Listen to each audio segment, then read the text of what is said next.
when I brought the very first team of Vibravision people over here, and some of them were on that video that I saw, and including the blind people, and they brought two blind gentlemen with me, and they came into my house, which I hosted them, and they slept here for several nights until we found them other lodging, and they were able to do things like tell me what was on my shirt, what color it was, Wow. what was on the television.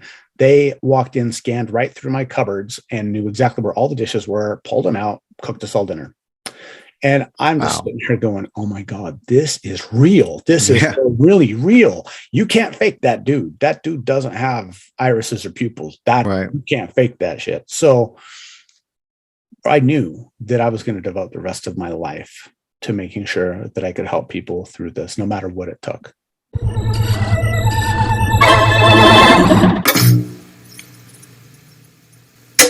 Welcome to Far Out with Faust, everybody. I am Faust Chicho, and today I'm joined by Nate Zeleznick. Let me tell you about Nate. For full disclosure, as always, Nate and I met, oh my God, was it 5 years ago, Nate? Yeah. No, wait. Yeah, 5 years ago now. 2019. So it'll be coming up on four. 4 years ago. I'm sorry. Yeah. We met 4 years ago in Mexico at a meditation retreat. We'll get into all that, but let me tell you about what Nate's been up to and all the incredible things he's putting together.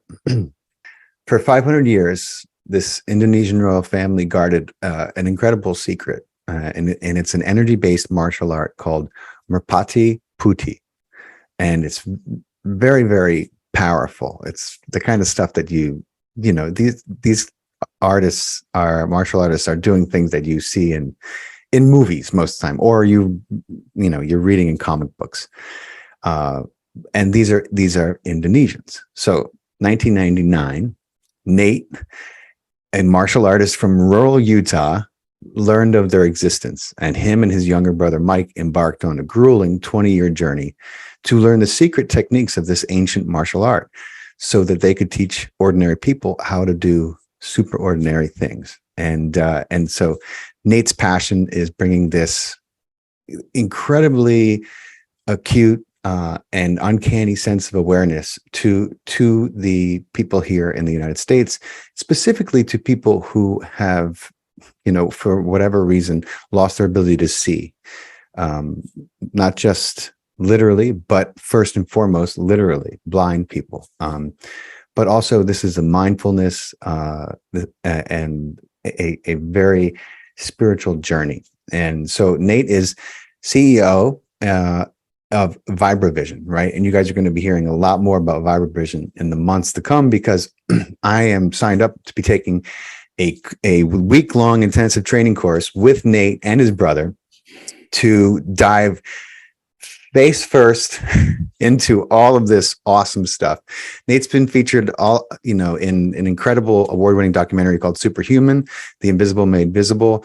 We're going to get right into this. When I met Nate, he told me about this. I was like, dude, that's like some Daredevil. That is like, there's a character in Marvel who many of you will have heard of, but Daredevil, he's the man without fear. He's also he's blind. So it's really, I was like, this is awesome, crazy, cool. Anyway, welcome, Nate. Thank you for beaming in, brother. It's been a long time coming. I know, Faust. Thank you so much, brother. I appreciate you having me here. And hello to everybody who is watching or listening right now. It's an honor to be here. I'm really excited to jump right in. And like you said, Faust, deep into the pool, we like to, really tie our hands behind our backs and go head first to the deepest parts. So that's just how we awesome. roll. So I'm excited to jump in and get into it for you. Me too. I'm going to fit right in. I agree. Man, so this is like really some it's right out of a novel, out of a storybook. The fact that you and your brother, you guys had already been training in martial arts, right?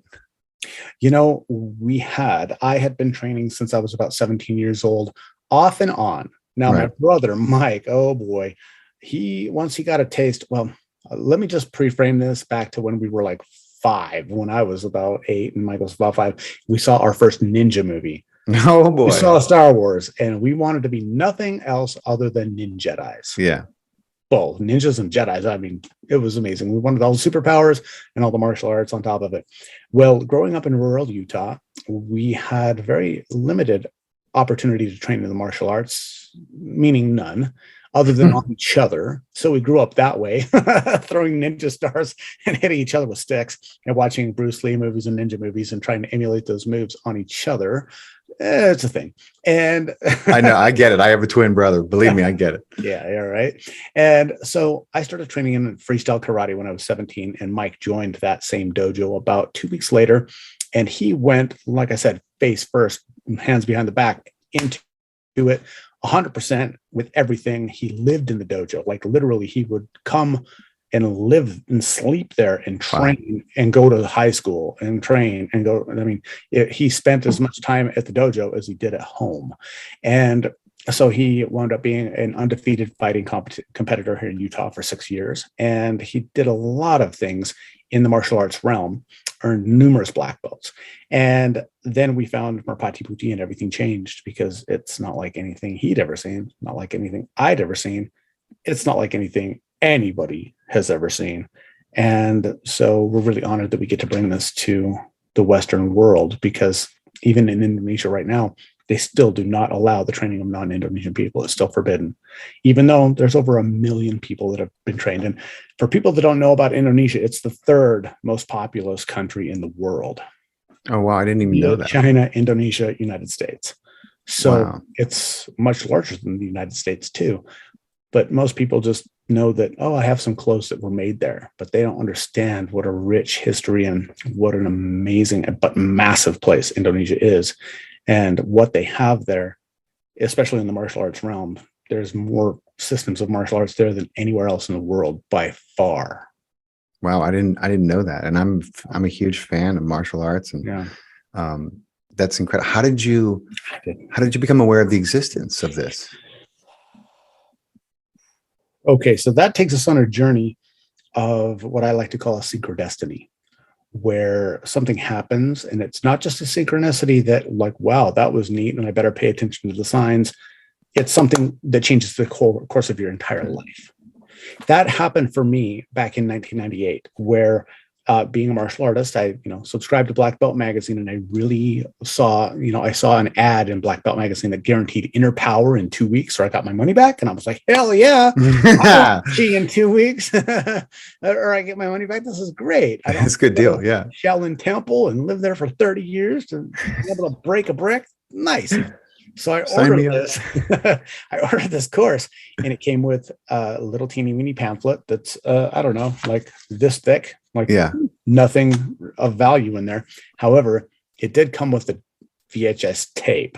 This is back in the VHS, right? Tape.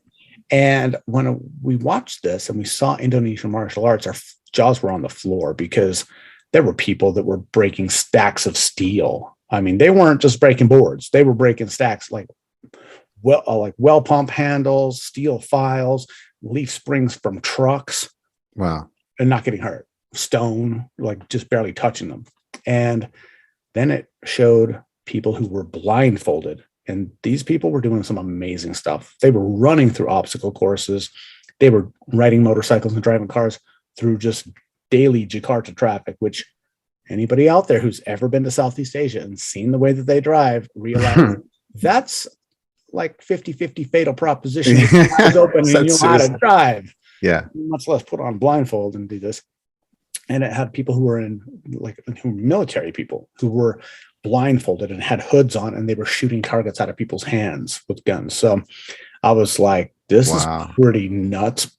But then it showed some blind people, and it had a blind gentleman who his eyes, it's exactly what you would expect when you think of a blind person's eyes, stereotypical white as a sheet. Mm-hmm. It was glaucoma. I later met him. And so he'd been blind since he was 3 years old. And I found that out later. But on this video, he was duplicating words that people from an audience had come down and written on a whiteboard, and they'd drawn some things, and he was duplicating that. And then he was leading people around through obstacle courses made of humans to show them this non-visual skill of orientation and mobility, but also being able to tell the difference between a letter or a number or read a word or draw a picture that is not braille or it's not tactile like a sculpture, that's a very difficult thing or impossible for blind people to do. Yeah. So I thought that, well, my full disclosure, I thought it was bullshit. Yeah, I'm sure you did. I was just assume that this dude was pulling one over. You know what I mean? Like, what else would you think? Well, all the other people on there too. And I'm just like, I've seen David Copperfield make the Statue of Liberty disappear. Yeah. I've seen the blindfold act before, but something really just didn't sit right with me, that it being, well, what can I say? I always wanted to be the Ninja Jedi, and something about inside, like I've seen stuff with Chinese, like Shaolin monks and Taoist monks, and doing things that are just like incredible. Like, how the hell does that happen? So I didn't discount it completely, but I did watch it a few more times because it was really awesome. Yeah. And then I went to sleep and woke up in the morning because going on my way to work. I took a different route just because I like to find out what's over there. Something drew me to a different path to work. And it led me to a stoplight in front of the Utah Schools for the Deaf and Blind. And there was a woman with her guide dog ready to cross the street in front of me. And when the tones came on for her to cross the road, the dog did exactly what it was supposed to do. It led her across the road. Well, it started, and it led her face first into the light pole. And this is right off my bumper. I had front row seat to what could have been a fatal accident if that dog had done that at the wrong time and I was doing 50 miles an hour. Holy cow. Yeah. So right then, I had moments of inspiration in my life, but I had never had an epiphany. And right then I was like a lightning bolt hit me. I wonder if those Indonesian people can help her. I never knew a blind person. I had no connection to the blind community. I had no blind family members. I had nothing emotionally tying me to people with that disability, but I knew for a fact right then I had to find those Indonesian people and ask if they could help her, because I felt bad that the dog had done that, but it was more than that. It was on a soul level. I had to find them. So that after I got home the next day, it was, I believe it was a Saturday, or I might have taken the day off work. It was that important to me. I went to the county library because they had high speed. This is in the dial-up days, right? And right, I remember, yeah. I don't ever want to hear that tone again. But, I went and I was able to find a website that they had just barely put up, literally just a couple weeks before I had seen that video. And it took me about 2 weeks to find them. So it was like they were launching that website while I was having this inspiration. Wow. And finally, boom, the universe just put us together. And so I reached out to them. It took a while to find somebody who could speak English. And I asked them, do you really train blind people? I mean, seriously. And I actually reached out to the Vibravision, the Merpati Putih Foundation for the Blind over there. And they said, yes, we've trained, at the time they said, we've trained up over 3,000 blind people in this technique. Wow. And I'm like, wait a minute, Willis, what you talking about? Because nobody's ever heard of this. Right. Why did I see this on a VHS tape out of a black belt magazine for $25? Oh my God. So it turns out that they had been looking for a U.S. representative for a couple of years, but nobody really wanted to step up to that plate, and that they had never trained a non-Indonesian person in it. But when I reached out to them and I said, hey, listen, I really want to help this get traction in America. Yeah. No, I can't train, but I want to be able to help you. I'll bring you over here. So I sold everything I could except for my kidneys and my fillings to get them over here. You need those. Yeah. Yeah. And when I brought the very first team of Vibravision people over here, and some of them were on that video that I saw, and including the blind people, and they brought two blind gentlemen with me, and they came into my house, which I hosted them, and they slept here for several nights until we found them other lodging. And they were able to do things like tell me what was on my shirt, what color it was, what was on the television. They walked in, scanned right through my cupboards, and knew exactly where all the dishes were, pulled them out, cooked us all dinner. And I'm just sitting here going, oh my God, this is real. This is really real. You can't fake that dude. That dude doesn't have irises or pupils. You can't fake that shit. So I knew that I was going to devote the rest of my life to making sure that I could help people through this, no matter what it took.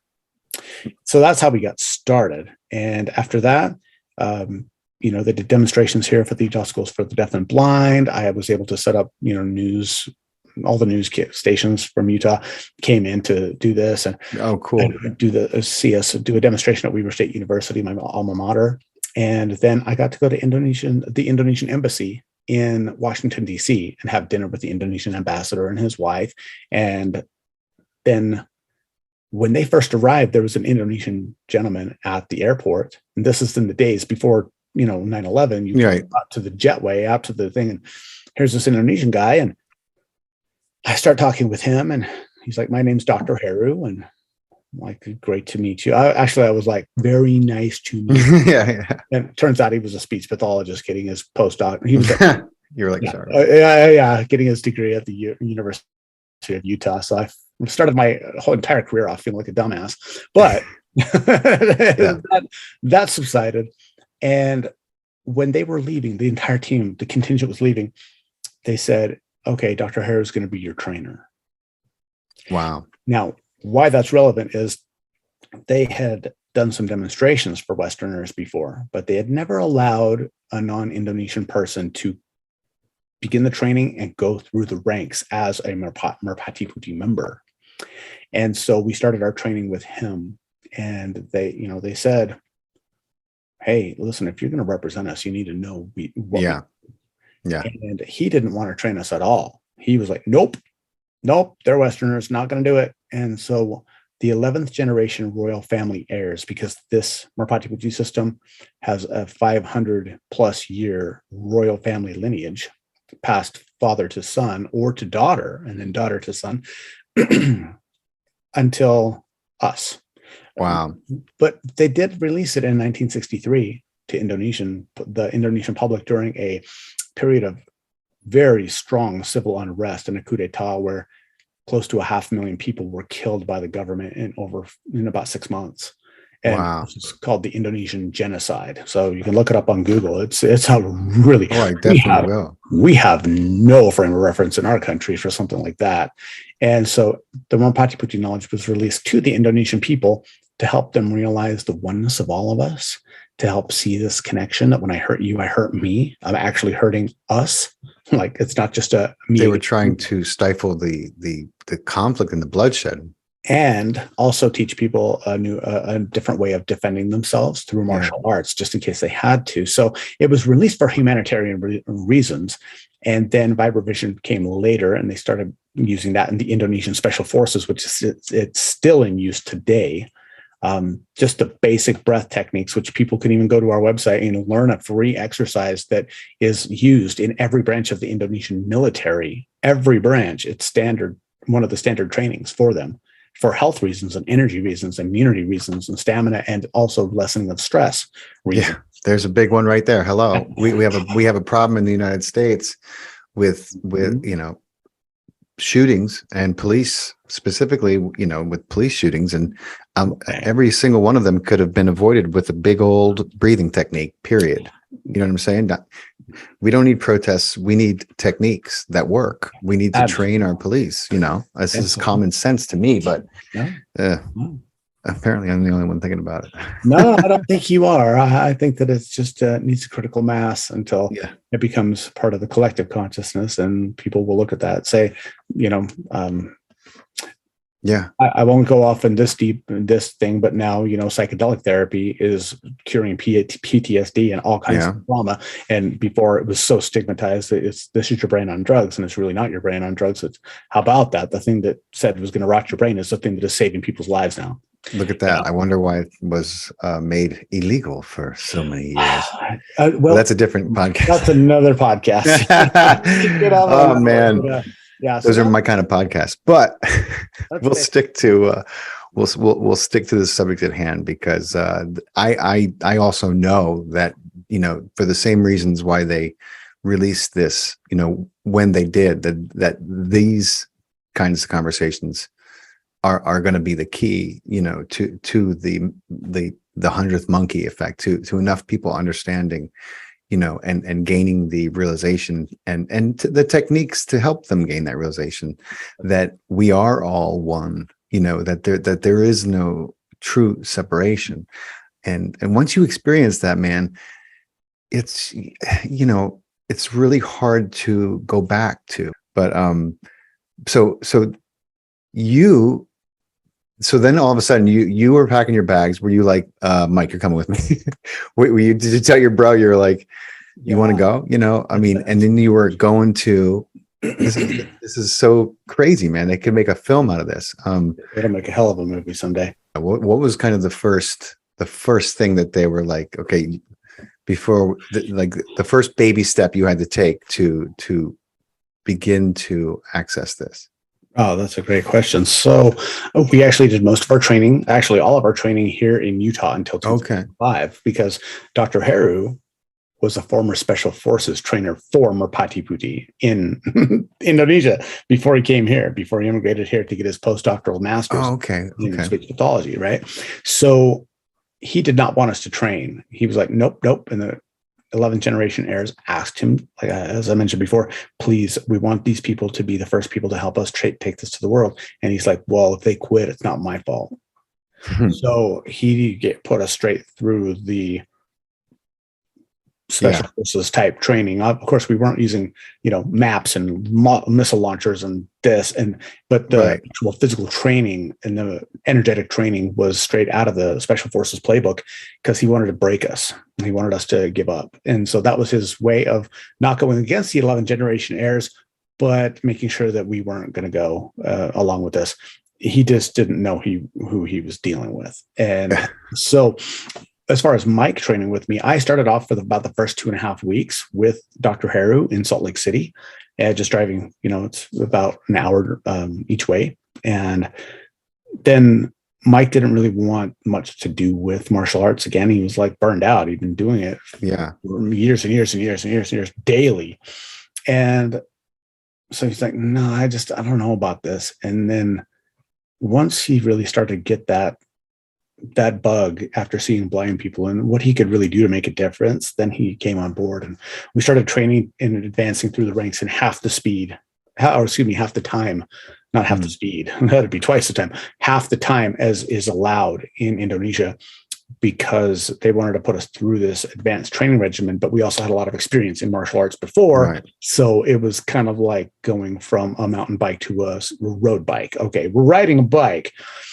The thing we didn't do that is not done in martial arts in the United States, at least very much, is the energy side, the internal work. There might be some basic meditation techniques, but the hard style chi development, especially the advanced breath techniques of Merpati Putih, which are like nothing else in the world. I mean, it's flat out, hands down, it is the most intense breath work that exists. You can't get any more. You can't, except for underwater training, like for free divers. That can be more intense, but that's also deadly. And what we do is we help get and that's different. We don't want to do that one. That's a different animal. We do some underwater training in our higher levels, with level 2 and level 3 of our immersion programs. But for all intents and purposes, when we started this training, we were so taken aback by the difficulty of it. But then we were really shocked at the speed in which we could feel and develop and flow and project energy from our bodies into other objects. And just, it's truly amazing. I mean, people feel results almost like immediately when they do this training. And why that's relevant is that in our Western society, we don't want 30 years of Tai Chi to start feeling some health. I mean, granted, Tai Chi is wonderful and a billion people do it every day, but we want things fast. We want things yesterday. So when it comes down to building our personal energy, our bioelectricity, if you will, there's nothing more powerful or faster than Merpati Putih, but that's also because it's probably the hardest. But everybody gets to do it at their own pace, which is nice, because we've had an Army Ranger walk out of our class and like, this is too scary. And the grandmother of 7 next to him is just stomping it. So it's all a matter of frame of reference, and mental toughness, and also finding that peace within yourself. So Winston Churchill had a very beautiful quote that we quote all the time, because it's so true. When you're walking through hell, keep walking. Going. And so we put ourselves in strenuous positions every single day, breath-wise. And people are used to this. I mean, look at anybody who is a CrossFitter or the bodybuilder or they're a track athlete or whatever. People put themselves through strenuous activities in order to get better because they like that personal achievement and accomplishment. So if there was a way that you could say use your breath in such a way where you could notice very strong results very quickly, and it would last over time. And now, there are many studies out there as far as breath, that breath capacity is the number one determinant of lifespan. Number one of all things, breath capacity, lung capacity. So what we do is so intense that it immediately just jacks people's HRV, like their heart rate variability. It's their VO2 max is incredible. For athletes, there's nothing like this as far as our threshold. I mean, there's physical benefits, not just the energetic benefits. So people, even if they don't believe it, they do it. They're going to get results because they have a body. And if you don't have a body, it can't help you. And that's okay. Participate, and there are side effects. Yep. Warning. Direct effects. Yeah. That's awesome. Man, I'm so excited. I love it. I can't wait. I mean, I love using my body, and I love energy work, and I love meditation. This is so far up my alley. I'm super excited. So just for everyone playing along at home, many of you know that I also create vlogs, and they run a full gamut, everything from just fun and psychedelic stuff to, shamanic horse retreats that go through, constellations and all. But I have one planned with Nate. We're gonna vlog one of his week one Vibravision, and we're gonna use it as a showcase for his the incredible company that he has set up in Vibravision. And also I'm going to use the footage for, like my personal, for my channel here. And we're going to kind of do a collaborative thing. We're going to pull it off. And so we're going to, look, there are some things that are going to be obviously have to be kept guarded. But there is a lot of stuff that is really universal that we're going to be able to showcase. So keep an ear and an eye out for that. People in the know the importance of the pineal gland, and its direct connection to a lot of these, not just these energies, but to things outside the veil here. And then people who have only heard kind of make fun of the pineal gland crew. They're like, yeah, I activated my pineal gland. I'm like, dude, listen, just because you have never experienced it doesn't mean you should make fun of it. You know what I'm saying? Like we do have a pineal gland. It is a real thing. You know what I mean? Like there is science behind everything that we're talking about. Just because you don't fucking get it and don't believe it doesn't mean it's not real. But I have to laugh because sometimes I see the jokes that come from like the other end, and they're like, yeah, man, I activated my pineal gland. And I'm like, just shut up. You don't know what you're talking about. Yeah. But talk to me about the pineal gland and how, so if then it's vital, but how does it come into this practice specifically? Well, and to that end, just like to say that there's a saying that I'm really fond of, that those who mind don't matter, and those who matter don't mind. So those people, they can go and use their pineal gland all they like. Yeah, fine. That's fine. It's not for them. It's not their time. Yeah. So as far as the pineal gland is concerned, yes, it is for most people, it's like a vestigial organ. It helps us regulate our sleep cycle with serotonin and melatonin, but there are ways to manipulate those chemicals in order to get different metabolites that create all the way up to a DMT, dimethyltryptamine type hallucinogenic factor, which it's interesting, but the main source of DMT in the body is made in the lungs. It's not in the pineal gland, it's in the lungs, but you can do it there. It's just specific techniques. And, to that end, Joe Dispenza is obviously the champion, one of the big champions of the pineal gland and using it. And, when I got a chance to talk with Dr. Joe, it was a fantastic meeting. It was right before I met you, actually. It was on the crazy. Right before I met you. Because I was like, Dr. Joe, I mean, if you can see my the tattoo on my arm, it's from his book, Becoming Supernatural. Oh yeah, of course. Yeah. Cover Quick. Becoming Supernatural. Yes. Because I kind of love his work. Me too, my friend. Right. That's how we met. Yeah. Exactly. So, but I thought somebody had like violated our non-disclosure agreement and taught him, because it's so similar to some of the things that we do. We have a huge library of different breath techniques, but one of them is very similar to his pulling the mind out of the body. Actually, two of them.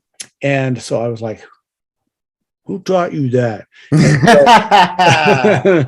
So I got the opportunity, this universe would have it, to have our plane break down as we backed away from the jetway. Oh my God. So I was also supposed to be at the back of the plane, but I was upgraded without my asking. Holy shit. What? Right behind him on the plane. So we got a chance to talk shop, and I got to show him Vibravision, and we kept bumping into each other right. during that event. 6 times we would find each other and be able to chat. And that was really, really nice. So back to the pineal gland, though. It is this organ that helps us regulate our sleep, but more than that, on the energetic level, it is a receiver as well as a transmitter. It does both things. It's basically, if you think of our body as being a vehicle, well, we have to have a transducer, something that is going to catch this energy, this frequency, this information from the quantum field, from the surrounding environment, and make sense of it. So, just like right now, we have all these microwaves, radio waves, all these different waves going through us, but we're not picking up radio stations in our head because we don't have the right thing there to. That's right. The right antenna. That, right. And FM cannot pick up AM, and AM cannot pick up. That's just the way it is.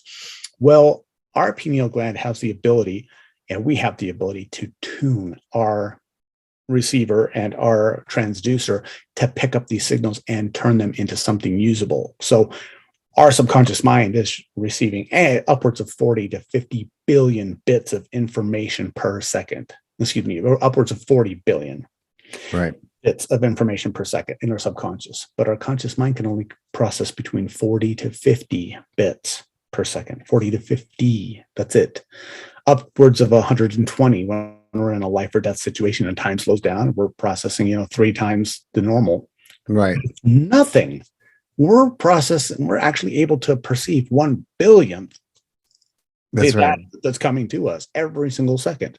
So with the pineal gland, we're able to tap into different frequencies in order to do and perceive in different ways. And so, for some people, the pineal gland simply helps them get up or go to sleep. And other people, we start biohacking it, and we use it in order to perceive and become, I guess you'd call it, super normal. Right. Because it's normal. It's nothing. We're not growing an extra appendage or something like that. No, we're not. Other people don't have. Everybody has one, but it's how we use it that really matters. And so I'm very fascinated with the pineal gland and what it does. And, there's a lot of research. The first, there's different crystals in there that create an electrical effect that was discovered in India back in the early 90s. To now we're really starting to have a lot of people having mystical experiences and things of that nature where they can't possibly put it into words, but they cannot deny that it's real. Right. And, with Dr. Joe's work with neuroscientists, which we've worked with his former chief neuroscientist as well with Vibravision, there's no denying that something's happening there that you cannot just explain away with normal explanations, because it's never been seen before, even though it's been done before for thousands of years by certain people. It's never been seen before in a quantitative way quantified way that way. And so, I'm really excited about where research into the pineal gland. Dude, I cannot wait to experience that the day with the choir, like just blast my pineal and then jump into the week-long intensive with you, man. It's going to be, I'm so excited about it. I'm ecstatic about it. Hold on to your butt, man. Yeah, I'm gonna, dude. I'm gonna strap it on. Oh, I can't wait. And I'm so excited that we're gonna get to share, this experience.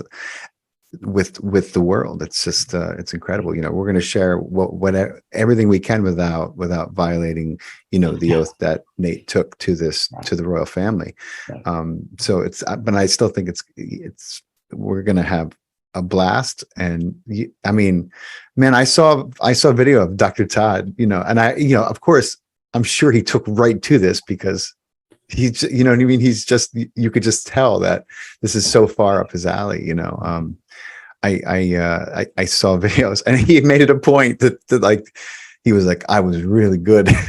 Yeah, true. He's so funny, he is. And I'm excited to just I'm just jumping in to it. I'm not gonna put any expectations on anything. I'm just gonna stay present, and I'm gonna go for it every time. And I'm not going to set myself up with any kind of ideas about what's going to happen. I'd much rather let surprises come down the road. So, but I'm super excited about it.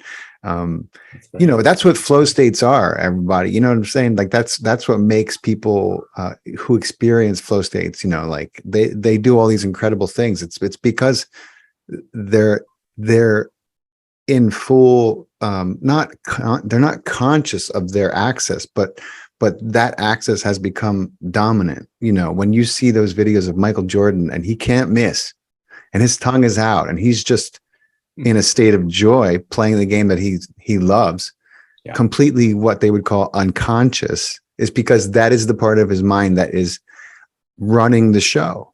If you could see his mind on an EEG, right? It would be an EEG. It would be lit up like a Christmas tree. That's what flow states are. And in fact, his mind is taking in a lot more information than it normally does if he's just having kind of an off day. That's what flow states are. That's why they're so amazing. That's right. And that's one thing that we really specialize in, is teaching people how to create the flow on purpose and immediately. And as a matter of fact, this is pretty standard for us.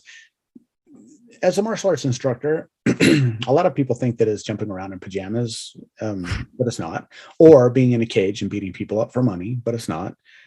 As a martial artist, more than any other type of coaching activity, you are often looked at as like a spiritual guide, as a personal counselor, as a shoulder to lean on, as a pillar of strength for children. A lot of single family households, father figure or a mother figure. There's a lot that goes into it, rather than just teaching people how to kick and punch and block and do forms and use some weapons and go high and up. Unfortunately, that's a stereotype that is still around a little bit. But I can't even tell you how many times I've had people call me or my brother up, and they're like on the edge of suicide. Yeah. They're having a terrible, terrible day. And they're like, just want to vent. And I'm like, you know what? Have you done your energy maintenance today? That's what we on our website is called the VEEP, or the Energy Expansion Program.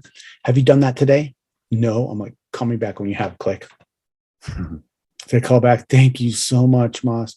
Mas means Mr. in the Indonesian language. It's for an instructor. So thank you so much, Mas Nate. I feel so much better. And then we have a great, happy, joyous conversation that is focused on possibility rather than what they cannot do or how things are.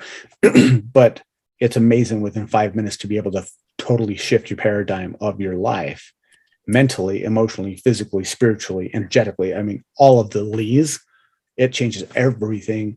And it's really a blessing to be able to share this with so many people. Absolutely. Because, it's to be in service like that. It's just what an honor, Absolutely. I've been very fortunate. I'll toot my own horn here as far as selfishness and patting myself on the back that I decided I wasn't going to give up no matter how hard it was, because over the past 24 years, coming on 24 years, the thousands of people that I've been able to see change their life through a method, not just because of me and because I went Rama Lama Ding Dong here, you're now here. No. This is a method where you do it, you get the result, and based upon how much you do it and how well you do it, you will get a better result. Just like, you want to learn an instrument, practice every day for 2 hours. Everything else, language, instrument, whatever, but such an honor and blessing to see so many people transform their own lives and the way that they interact in the world while they're here in the body. It's just, I can't imagine anything better. It's awesome, man. What a path. What a, Yeah.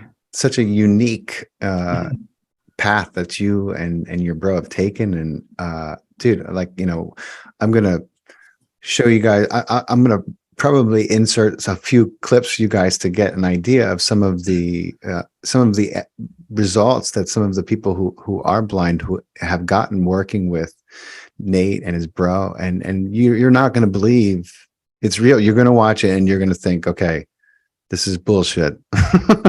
How is it that this person who is, you know, blind, you know, or wearing a blindfold even though they're blind, you know, how are they doing this? And that is part of the not the mystery, but the mystic technique that this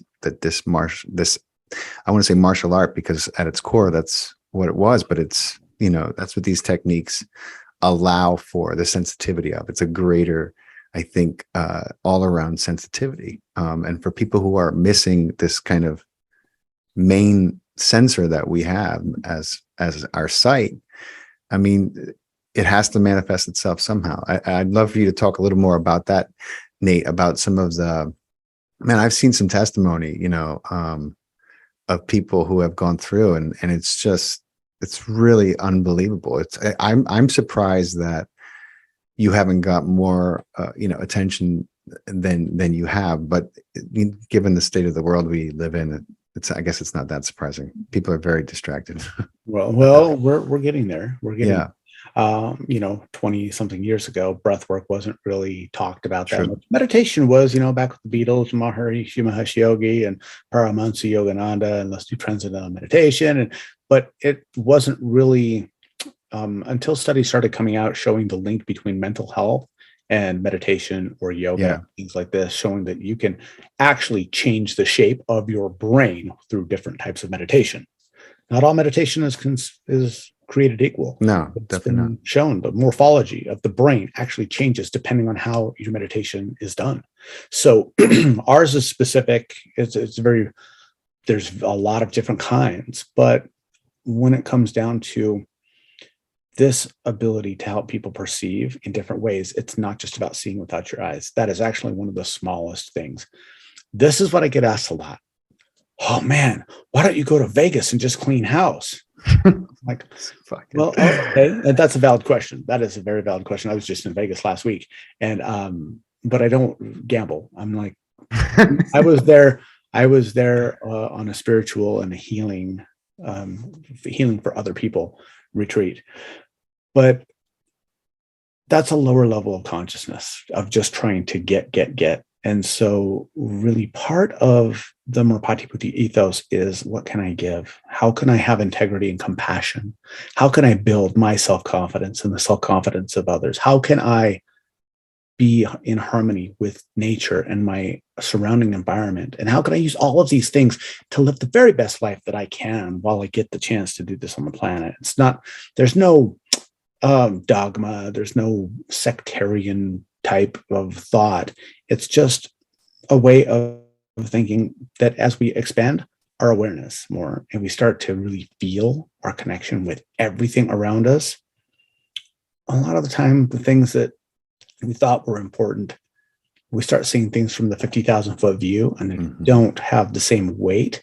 And we start to see a lot of the time the futility of what we were doing. Not all things are futile. I mean, if you want to make $1 million, cool.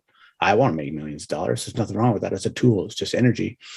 It's the, I am incomplete if I don't have, or I want so that I can be better than. Yeah. Those are two totally different types of energy.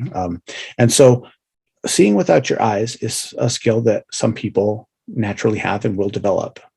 But no matter what your superpower is, the Merpati Putih method helps you awaken, unlock, develop, and master it, period, full stop. So some people develop remote viewing abilities in our workshops. They don't see without their eyes directly in front of them. They see things thousands of miles away, and they project their consciousness and accurately bring that back. I've had numerous experiences myself with this. Other people, it might be telepathy, and they start picking up on the emotions and the actual thoughts of other people, because they're catching that frequency, and that's how they, they're online. Outside, got inside antennas. We connect it and then we tune it in. Well, how do you want to tune? What is your radio naturally programmed to do? Your radio, if you will. Right. And so we have some people that use their intuition in such a rock solid way. A couple of our students who are very, very affluent real estate developers that in the course of about a month, they made $250 million using Vibravision, specifically these techniques, to make techniques that were for the good of their company, the good of all. And I mean, they're lots of money, but it's just energy. And then they're both huge philanthropists. So they take a lot of that money and give it back to people who need it. And there's that. But other people really want that spiritual connection. They want to actually feel that connection to their higher self. They want to feel these chakras, these energy centers in their body, open, awake, alive, vibrating, taking energy in. They want to be able to perceive in ways that they never thought possible, that they maybe knew in their heart other people can do that, or people that train for decades can do that, but not me. And we show them that yes, you're on the planet, you have the hardware, because the truth is they have experienced it, they just wrote it off. So there's no human being on the planet. That's right. I really don't believe, and as someone who wrote off so many experiences for so long, until I finally was like, I got a kind of a direct message that literally said, when are you going to stop? When are you going to stop denying what everything that you're asking for and looking for is already happening, but you are in denial, and when I finally got that message so loud and clear, somebody actually had to give it to me. And I was in Cancun. I don't think it was our trip. I think it was like 2 years later. Okay. And this incredible story, this woman came up to me and she had a picture of clouds, and the picture looked like my tattoo on my back. And she said, I have a message for you. And I was like, holy shit. And the message that she gave me, left me, I was, I had to go up to my room and just sit down. And it was, you just can't make this up. It was crazy. I still have the picture, and it looks like my Phoenix tattoo. And she's like, I knew that this was for you. But she came and got me by the pool. It was, but basically like the long and short of what she said a lot, but the biggest message was, stop doubting. You're already getting, all these things. And I think a lot of people, they do that, they get this psychic hint or this intuitive hit, and they just write it off. I heard it said, I think it was at Joe Dispenza's event. He's not the one who coined this phrase, that in the information age, ignorance is a choice. Very true. It is true. That's not his quote. I can't remember who quoted but it doesn't matter. That's that one's been around for a while. It's true. And we're here where, as neuroscientists will say, it's just well known that 95% of all of our behaviors are pre-programmed actions that we just live over and over and over again. So it's not really that surprising that people go through their life unconscious, have these peak experiences. And when I say that, P-E-E-K, peak, like a peak inside experience, and just go, okay, but on to cat videos and Instagram, because that's what I'm programming myself to do. And not only my mind, but my chemical structure. I'm getting a dopamine hit every time I check Instagram or my TikTok and who liked me and blah, blah, blah. We're old enough, we remember when that wasn't around, but these younger generations, they have been addicted since preteen. Yeah. And it's a very strong, like, there's a reason that Bill Gates and Steve Jobs, they wouldn't let their kids have a computer. There's a reason why China has a curfew on it. Yeah. And there's a time limit. China will sell it all day to the West, but they would not they have, they have a workforce to try to maintain. That's their concern, is not so much about their people. Their concern is keeping their economy, as best of a competitor as it can be. But they're literally like, like, I know that TikTok is rampant here in China. I guess it's all like, so they only allowed like geometry and science videos. I'm like, what? Oh man. No kissy face. No, like, so it's a Chinese designed app. I just found out that I have 50,000 followers on it. Literally my birthday present from my amazing, these two cats who work for me, incredible people. I love them. I've come to love them so much, but they were like, they made me a video. It was so crazy. But the end of the video, the surprise was that for the last 40, it was 47 days at the time, he had created the TikTok account for Far Out with Faust and was publishing videos every day. And we amassed a massive following very quickly, like 50,000 followers in 47 days. And they managed to keep it under the radar from me. And I was like, oh, they were like, you didn't know? I was like, I know. I thought the email that I got that said you've created a TikTok account was bullshit. I thought it was spam. I'm like, I'm not clicking on this. I deleted it. I ran my virus checker. I'm like, I don't trust TikTok. Yeah. It's like the saying, if you want to hide something, put it in plain sight. There you go. It's crazy. Well, congratulations. I mean, at least my videos, I think, are. That's awesome. Well, yeah. And I think it's certainly a positive addition to the TikTok video world. All my videos are very much like, they're about everything from DNA to, like science and meteorites, you name it, like good, great stuff to know. It's stuff that could be very positive. Yeah. Also, sitting in mindfulness all the time and just in the present moment, that also seems kind of boring as well. So that's all you ever do. Well, that might be a great life, but there's something about goal setting and achieving. There's something about socializing and having relationships and having that interaction energetically and socially with people. That's a beautiful thing. Sometimes, hell, you just want to watch an episode of Supernatural and watch some zombies get killed, once in a while. But as we go through this, being conscious of what we're doing and saying, I choose to do this, is different than, oh, I'm bored, or I'm doing it because that's what I always do. A lot of, or realizing you've been doing it for 2 hours and you're like, oh my God, where the fuck did the time go? Right. Oh, I scrolling through videos on my phone and now I'm bloodshot eyes and I'm like, oh, now I'm late and I'm going to stress about it. You know what I mean? Yeah. That's what happens. Unconsciousness that's the thing. It's unconscious. So to be able to take that paradigm and just shift it over to, I am being aware as I grab my car handle to open the door, as I get in, I push the button to start it or turn the key. As I do this, and I'm actually aware of what I'm doing, it's like you can't talk and listen at the same time. So if we're always thinking these 65,000 thoughts an hour or something like, I don't know, don't quote me on the number. That's close, I think. I think that's pretty accurate. That's huge. That's huge. But when you're in a state of awareness, you can't be thinking at the same time, because thinking is like the talking and awareness is like the listening. So if you ever want to get out of the subconscious performance or program trap, it's important to slow down and take a step back and really focus on what's here and now. And the easiest way to do that, hands down, is through your breath. Yeah. It's through your breath.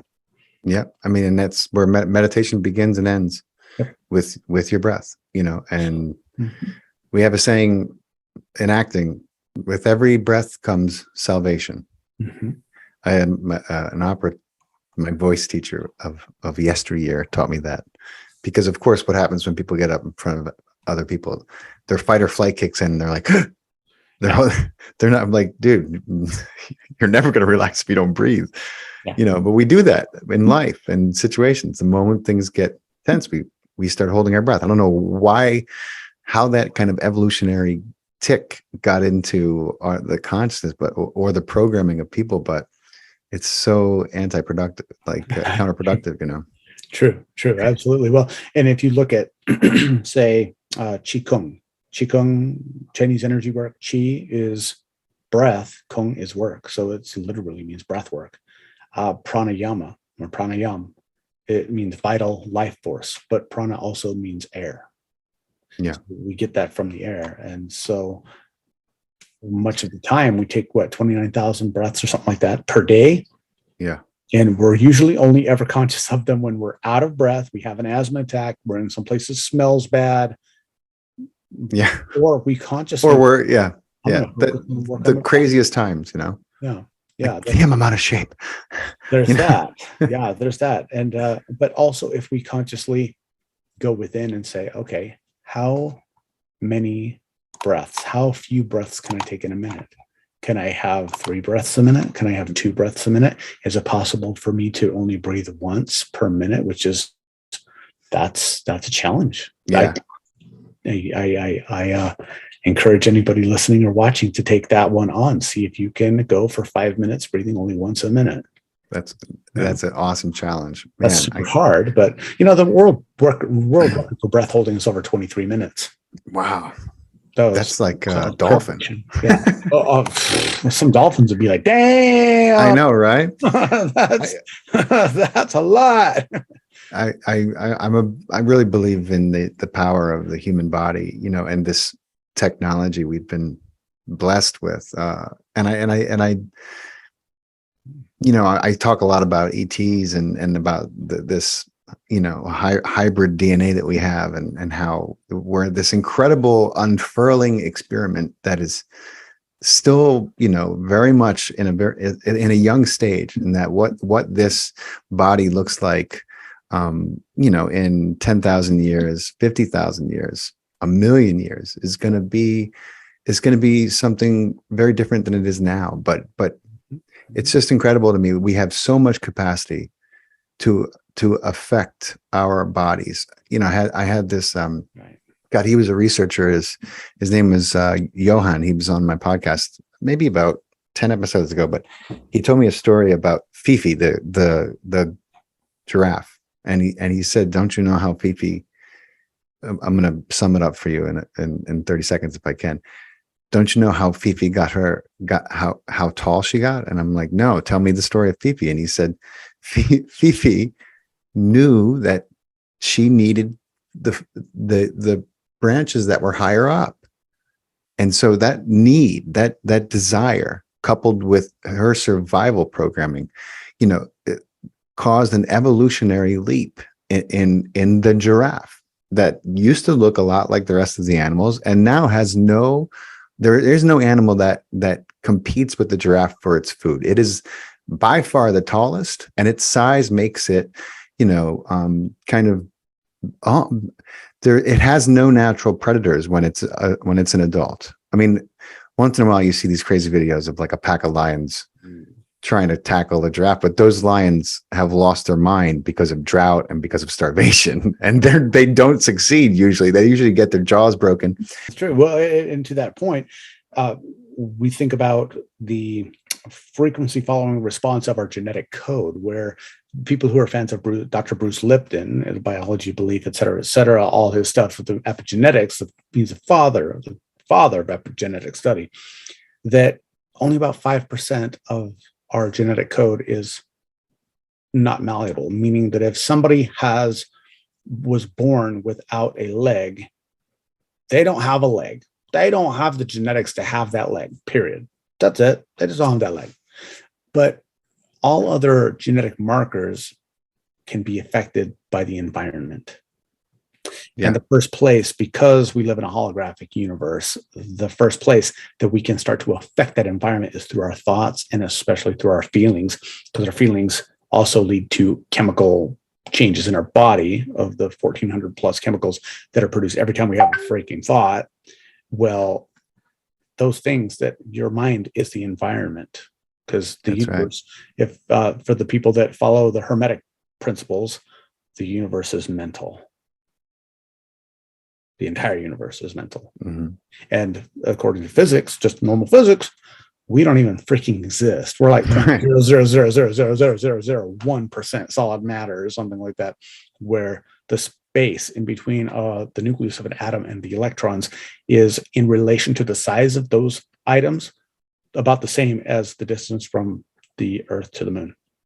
Right. It's mostly empty space, but we all have the consensus that this exists. So there are people like the Magus of Java, John Balahudin was his last name. He's passed away a couple of years ago. He was very good friends with some of the Merpati Putih masters.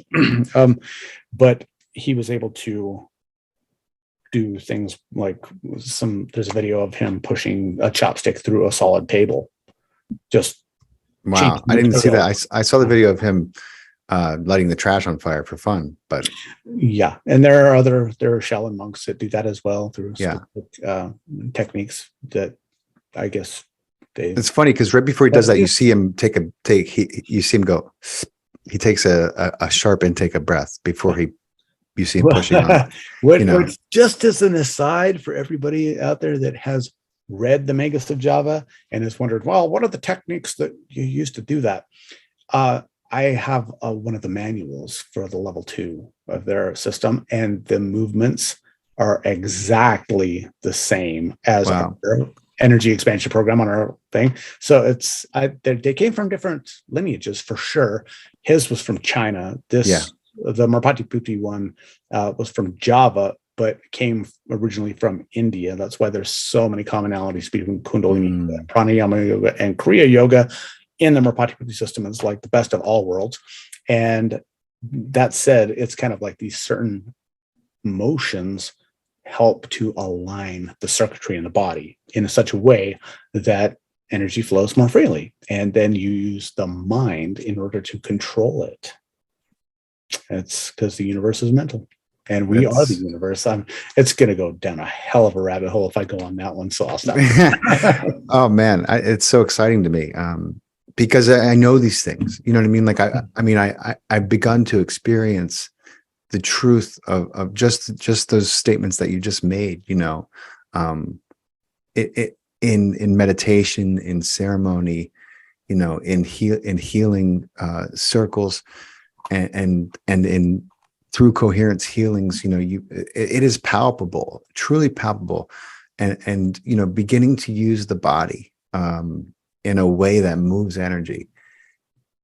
You can't deny what you're feeling, and you can't deny, you know, the effect that it has on another human being when that human being is in front of you and then can communicate. You know, it's two people very rarely can share the same hallucination. Okay, you know, it's just, I mean, it's at some point it becomes something other than a hallucination. It's called reality, Faust. You know what I'm saying? That's it. Like that's consensus. That's what defines reality. Yes, it's consensus amongst multiple people. That's right, and experience shared is just that. It is testimony into that which it is. You know, it's like you can't. It's just amazing to me that people are still so.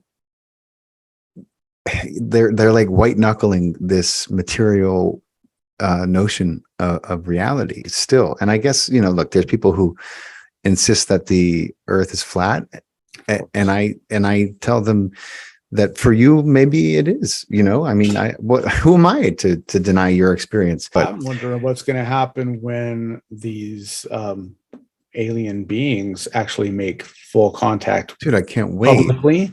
Because obviously they've made contact numerous times with, of course, humans, and I'm sure that highly advanced beings of consciousness who are human easily communicate. Even the Stargate project with the CIA, they were in communication with different aliens and different races. Right. But I mean, on a full scale Instagram level, the beings are real. Well, that's going to shift every religious paradigm as far as us being. Well, that's I heard Michael Beckwith.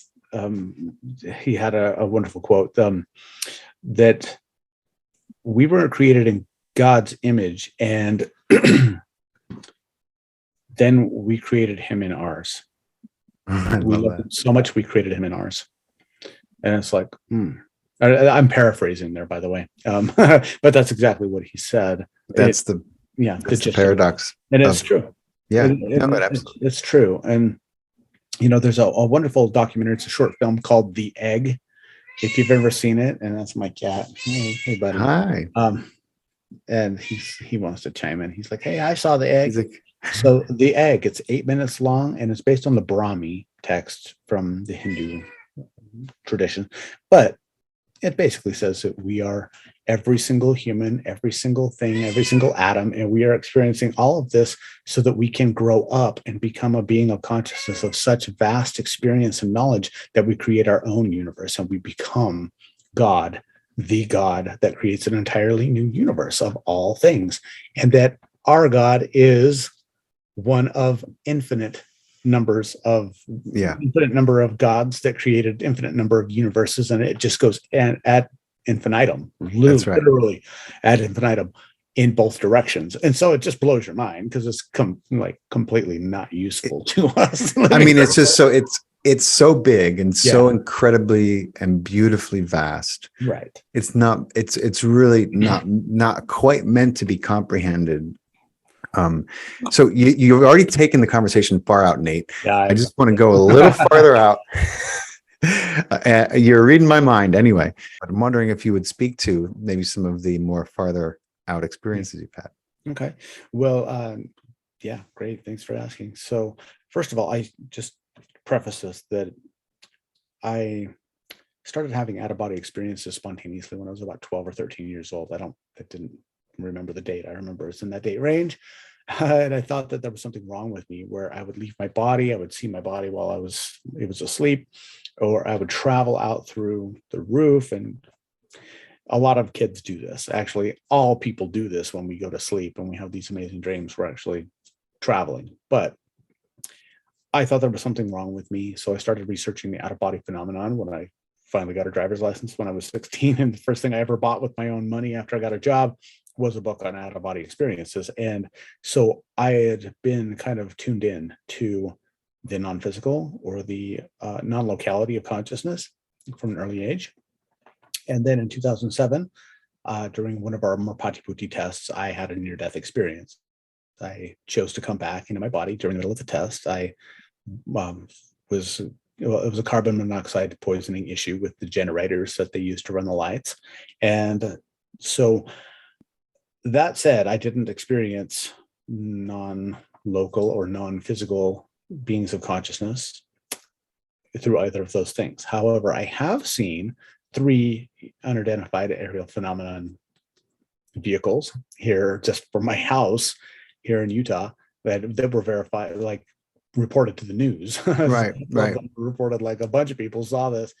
And I have experienced the Iboga phenomenon with a shaman from West Africa, which it's not a cycle. Oh, the DMT elves? No, that's something different. No. Iboga is different. It's the god, the grandfather and the god. Oh, that's right. You were telling me about that. That's right. Spiritual medicines. It's not a hallucinogen. It just takes you deeply within yourself to like your birth, to your conception. Wow. You see it clearly. You're not warped out. You see things very clearly without a filter, without your judgment, or without the sugar coating that we like to put on it, so we don't have to ourselves, that kind of stuff. And so meeting the higher aspect of myself, my higher self, my inner being, if you will, and several different beings there that were very wise energy beings and giving me advice. Awesome. And so in that regard, yes, but that's not necessarily a alien or an extraterrestrial. That would be spiritual beings that exist on, I guess, every dimension. As far as any communication with non-earth bound consciousness, I'm not sure. I may have had those things, but in that deep state of theta or delta or wherever you are when out-of-body experiences really occur, a lot of the time having difficulty remembering is a thing. Yeah, of course. Yeah. So I'm not quite sure. I do I do know what I have seen with my own eyes as far as UFOs and like that. I'm here with Hill Air Force Base 20 miles away. Oh, wow. Cool. I see jets all the time. We see it. I mean, they fly over. It's really annoying. Yeah.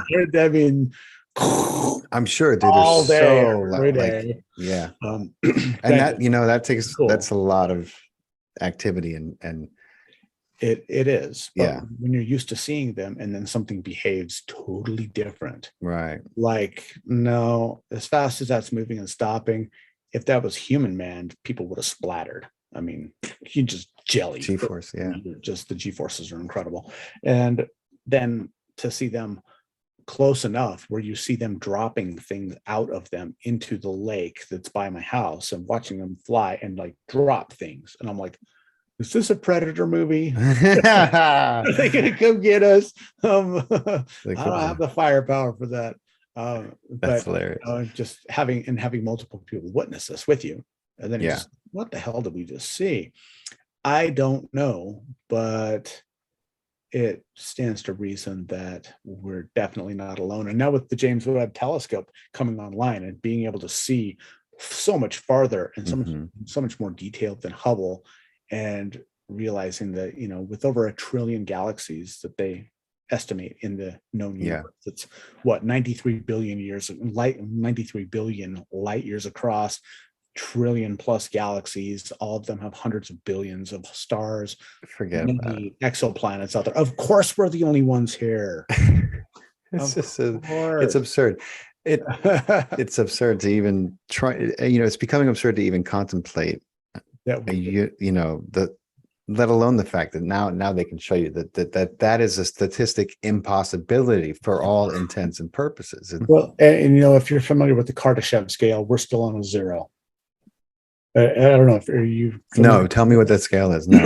So the Kardashev scale, it was designed. It was actually I think it was 1963 or 64 by a Russian astrophysicist, and so he's talking about different levels of consciousness and societies and actual races that can, say, harness energy to a certain degree. So level 1 is a species that can harness 100% of the energy that's available from a star, from a neighboring star.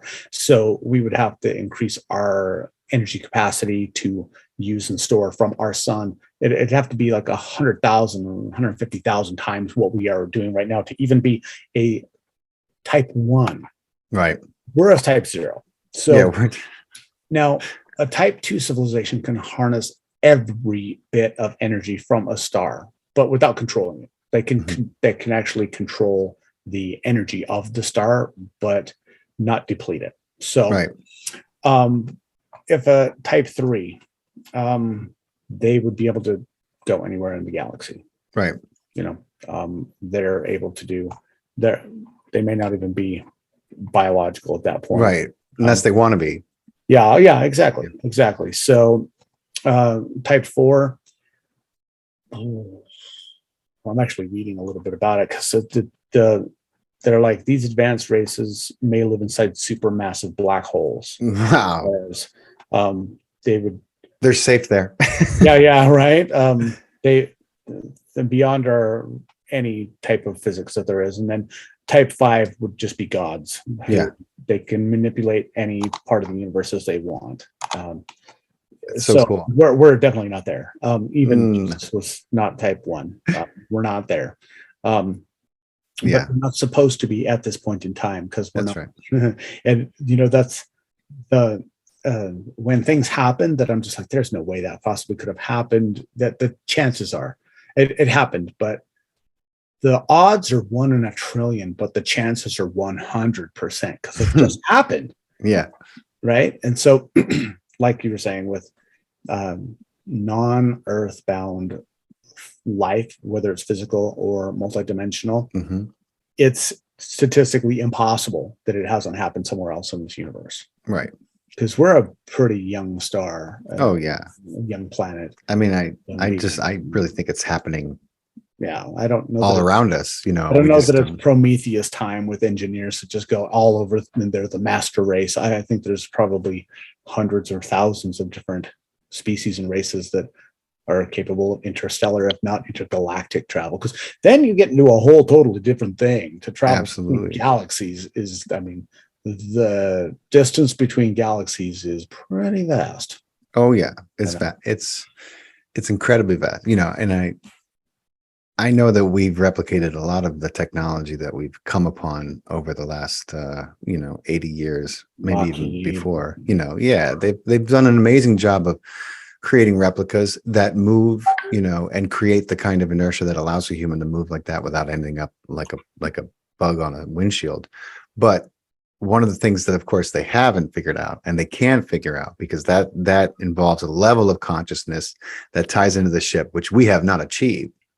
According to Dr. David Hawkins' scale of consciousness, I don't know if you're familiar. Oh yeah, I know Hawkins. Yeah, this is course, right? That once we have a certain number of people that attain a level of, say, 200 or above in the state of courage, where they're moving into power, not into force, and especially people in the heads of these organizations that have such technology, then it will stand to reason that the technology can be released, because there is not as much fear of loss or lack by the people who control, and they're not in the states of, say, wanting or in pride of or wanting to have not power like spiritual power, but power over others. And then there's also the question of, when will the non-Earth races make contact with us on a large scale? And I think we just have a lot of growing up to do, because if I was going to sit there and I was watching a pile of ants, the last thing I'm going to do is go and put my ear right down next to him and say, hey, what you guys talk about? Hey, listen, that you two races of ants that are killing each other right here, there's really no reason for it. You know what? There's plenty of dirt and there's plenty of food. Just you go over there 5 feet and guess what? Everybody's cool. Yeah. Because what they're going to do, they're going to bite the shit out of your ear. Yeah. They're going to be like, attack. That's it. And we're already, if people watch Close Encounters of the Fifth Kind, they're going to see, that we're already firing weapons at these. Exactly. And they'll also see that we're already in contact, I mean, and you too can make contact. You don't have to wait for a government. And you can evolve the nuance of that communication as far as you're willing to put the time in. I mean, it's all there for you to tune into, and you're going to probably end up using the same gland we started this conversation talking about to do so. You're going to line up everything, and then you're going to start getting signals. And it's really, it all comes down to consciousness. I always tell my kids that. There's that word again. But Nate, let's end on a positive note. And I would love to hear, your answer to one of my favorite questions to end with, and that is, I talk a lot about programming, and of course we know that we are the product of, the vast amount of programming we get in those first 7 years, and then that comes out in the way that we are living our lives, one way or the other. And so, as the code writer, if you could tweak some of the code in the minds of the human consciousness, in just a few sentences or a mantra of sorts, what code would you slip in that would allow for this human family to experience itself in a greater and more compassionate fashion? I'm really happy that you asked me that question. So a good friend of mine, his name's James Twyman. He's the author of the Moses Code. I would highly recommend every single person watches the documentary and reads the book, The Moses Code. Has nothing to do really with Judaism. James is a Christian. But the name of God given to Moses on Mount Sinai was I am that I am. And with Yahweh Elohim, which obviously it wasn't in English, but part of the Judaic tradition is you do not say the name of God. You can alter it a little bit. So instead of saying Faust, I might say fast. Oh, well, we're cool, loophole. But when they have changed this so much over the years, one thing as far as manifestation and realization of our oneness that in the Moses Code he talks about, and this is the main thing that is the crux of it, is something that we see all the time in sentences every day, and that's a simple comma. So instead of saying I am that I am, I am that, comma, I am. So as you go through your day, take an hour, and every single thing that you encounter and every single thing that you see, think to yourself, I am that. I am. There's no separation between myself and the cockroach or my cat right there, or you and I, or my microphone, or anything in the entire universe. We're just the universe is mental, right? So I am that I am.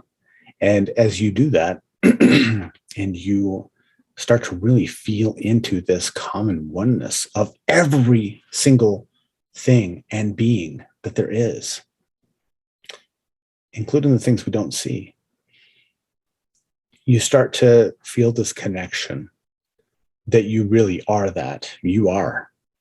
And that just like when Merpati Putih was released, if I hurt, if I belittle, if I judge you, I do all those things to myself, because we are the same. We are one. And this separation, this illusion of separation, is here for a purpose. It's so that I can learn and you can learn, having these lifetimes. We're not a hive mind. Right. And also the all that is having this experience of the all. What fun would it be for that being to experience all of them as exactly having the same experience? It'd be really boring, and it would not grow. Right. We would not grow. And right. So I am that I am is the best advice I could ever give any human being, no matter if they're Buddhist, Muslim, Christian, agnostic, atheist, doesn't even matter. Just that realization. And I love that. Yeah. I am that. And I am that. And another thing that you can do as far as a technique to help you energetically connect more, I really highly recommend people go visit our new website. It's brand new. Yeah, tell you've read my mind again, Nate. Tell everyone the name of the website. You're going to find it in the video description, of course, but just so you can hear it too. Yeah, absolutely. So it's Vibravision.com. I just Nice. so I don't know if you read that. Yeah, I can see it. Does that look forward or backwards? I can't tell it. It looked right to me. Oh, wait a minute. I can't tell. Oh, yeah, no, it looks good. Okay, Yeah. Awesome. So at Vibravision.com, people just go there and get a free gift right off the bat. And you can start learning this, how to perceive, understand, flow, and project your energy right there with me. It's not something that we're keeping completely under wraps and secretive anymore. We're really releasing this for the betterment of everyone, because, well, we need it. I mean, our planet is kicking us off. That you can only crap in the fishbowl for so long before it becomes toxic. So if we're not able to clean up the big Pacific garbage patch all by ourselves, well, at least we can help make our body, our energy, our mind, and our thoughts as strong as possible against this onslaught, so that we can continue to keep advancing and learning as a being. And so Vibravision.com is a place to go. And plus, check out our YouTube channel. It's going to be Cat ain't got nothing on us.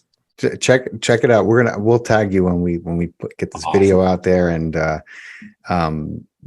very excited to continue this journey with you, my friend. I appreciate your time so much. I know that you do have a busy schedule, and man, I'm so excited to learn and continue this process with you. And it's going to be great, man. Thank you for your wisdom and for your time, Nate. And I'll be in touch, of course. Sounds great, Faust. Anything you need, you just let me know, brother. And anybody out there, anything you have questions on, just reach out. We got you. We're here for you. Thank you, my friend. All of us. Yeah. Appreciate you. Thank you. Take care.